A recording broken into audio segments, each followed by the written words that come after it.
This car's, pretty awesome. We've set the motor back 8 inches. We've lowered it. It's got about 850 horsepower. New rear end, new transmission, big brakes all the way around, aluminum wheels. Cut a bunch of stuff out of it that you don't, normally need in a road course car. Butch Hamlet, who actually owns the race car, decided that he was going from oval track to try some road course stuff. So they decided to take a late model stock car, give it a ton of horsepower, lower it, lighten it up, make it go super fast, left and right instead of just left. Butch decided to bring it here and not only let Talmadge and I work on the car, but have the students do all the work. So the students researched, different stuff about how to lighten things up, how to move things around. Instead of the typical stuff they do with oval stuff, they had to totally blank their mind and start off with hey, now we got to go right as well as left. So they started from front to back, put it on a diet, lightened it up, took a lot of stuff off the car, changed shocks around, moved the seat over, tried to make all the weight percentages be as 50-50 as possible. Big wing, big splitter, really changed the aerodynamic package on it to try and get it so it sucked to the ground, and at 200 miles an hour, it didn't lift off the track like a plane. Your normal late model car, has got about 6 inches between the firewall and the back of the motor. Well, this one's got about 1/8 of an inch. So we're 10 times closer than it normally is. You can barely slide 2 sheets of paper between the back of the motor and the firewall. So it's that was a feat in itself. When you do that, you have to worry about clearances, all your headers, all your exhaust, your drive shaft.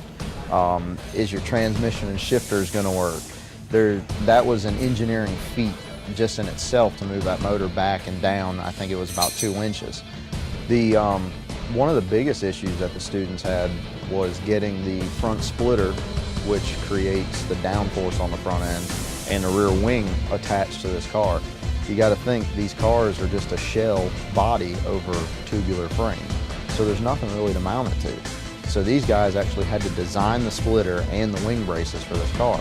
Well, you got to think at 150 miles an hour, there's a lot of aerodynamic downforce on this car. So things move, things bend, things twist, things break that don't normally break. So you actually have to go in there and engineer tubes so that when the wind is on it, it doesn't twist or break or bend or snap or any of that. So they had to actually make cardboard templates of everything they were going to do and then test stuff before they could actually make the pieces and have them machined out or cut or bent or whatever. And then we had to actually engineer how they'd be mounted to the car. I can't bring this race car in the classroom. I can explain how we did everything and I can tell you how you did everything, but when you actually get to put your hands on it physically, that's when you actually start to learn stuff. The engineering that went into it, the geometry, the math, the physics, all that stuff. It's one thing to go and sit through a 2-3 hour lecture on it, but when you go through hours and hours and hours of hands-on stuff, that's when you actually learn, I think, 110% more than what you would in the classroom. We use equipment that the Cup Series and the Nationwide Series, things like that, are using today. It's really awesome. We all went out there and did like 3 or 4 laps together, so it was pretty fun. And just being at race speeds and the G-forces, accelerating, all that stuff, it was pretty awesome. We were learning changes, the dynamics of the race cars and everything like that. I really enjoyed it. I really enjoyed working with a car that was really fast, going to the racetrack and we were in contention. We were actually leading the race and qualifying on pole. It was really awesome. These guys, every single day, every single time they pick up a wrench, they're learning something new, and Talmadge is sitting there right beside them, telling them something about how that part or piece works and exactly what they're doing. So the best thing about it is it's just such a joy to be around. They're enthusiastic, they're pleasant, and they love racing. They're in the motorsports program because they love racing. It's an outstanding program. It has so much potential. The equipment that they have in that building is absolutely world-class equipment. Pull down rigs, welding equipment, fabricating equipment, machining equipment.